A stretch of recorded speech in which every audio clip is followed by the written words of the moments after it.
Kayo po tatakbo bilang nominee sa isang party list. Bakit po? Okay.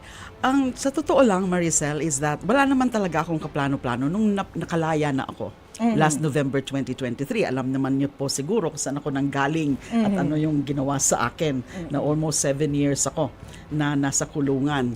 Nung nakalabas na po ako, wala po akong kaplano-plano to run for any position this elections. Kasi nga, gusto ko po sana na ayusin ko muna uli yung aking buhay na kanilang mga talagang mga sinira o sinubukang sirain. At ang plano ko po sana ay babalik lang ako sa private law practice. I used to be an election law practitioner. Yes. Babalik din sana po ako sa pagtuturo sa law school. I used to teach at the San Beda College of Law. So wala po akong kaplano-plano. Kaya lang, I'm a member of the Liberal Party. In fact, I used to be the spokesperson of the Liberal Party and the Vice President for Policy and Reform. Now, meron hong itong ML, which stands for Mamamayang Liberal, na actually multi-sectoral organization po yan, na dati na talagang pinut up ng Liberal Party nung panahon ni Pinoy. Okay. Nandyan na yan, iba-ibang mga sektor. Pero, ngayon lang ho, magpa-participate as party list. So, bago itong party list, ang ML.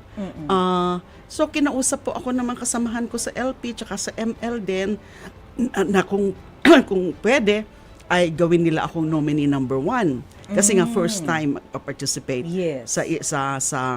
sa party list elections, and of course, kailangan ng strong showing at his first try.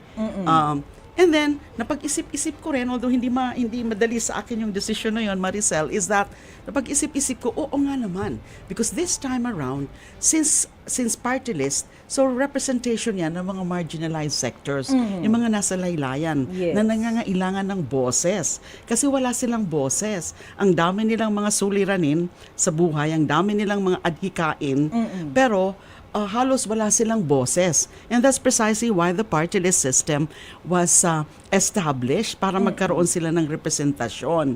So this time around, ay mas mapapalapit sa marginalized sectors. At para sa akin, that would be a very fulfilling calling na mapapalapit ka sa marginalized sectors and try to give them a strong, powerful voice. Tsaka inisip ko rin na kapag bumalik ako sa Kongreso at kahit ito ay sa House of Representatives at hindi sa Senado, para sa akin pareho lang yun eh.